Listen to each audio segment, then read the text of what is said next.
இப்போ நீங்கள் பார்க்குறது வந்து கடலூரில் வந்து வெள்ளி கடற்கரை. அதாவது 20 வருஷத்துக்கு முன்னாடி, அதாவது 2004 சுனாமி அன்னைக்கு இந்த இடம் எப்படி இருந்ததுன்னா அப்படியே புரட்டி போட்ட மாதிரி இருந்துச்சு. அப்போ நான்லாம் வந்திருக்கேன் இந்த இடத்துக்கு. இது அவங்களுக்கான நினைவு இடம் இது. அந்த சுனாமியில் இறந்தவங்களுக்கான நினைவு இடம் இது. வாங்க பார்க்கலாம். பயங்கர போர்க்களமாக இருந்தது.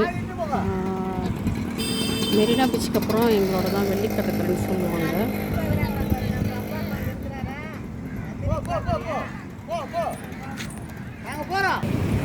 இப்போ பார்த்தீங்கன்னா கடல் ரொம்ப உள்ளே வந்துடுச்சு.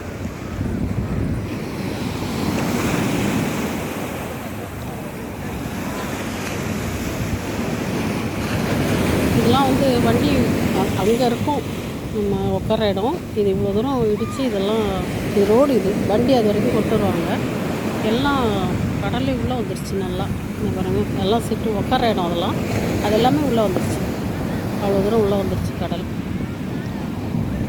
இதுதான் silver beach, Cuddalore silver beach. அது வந்து தேவனம்பட்டினம்ன்ற ஊர். அதுதான் ரொம்ப அழிஞ்சுது.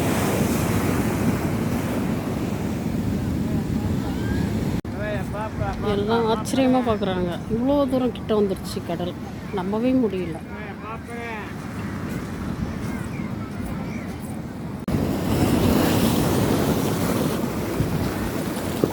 காலை வச்சுட்டேன் நான் ஒரு வழியாக.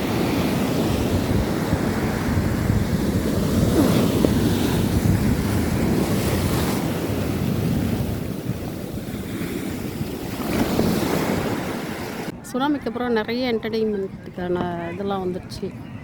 பசங்க சில்ட்ரன்ஸ் விளையாட போக எல்லாத்துக்குமே கடலும் கிட்ட வந்துடுச்சு.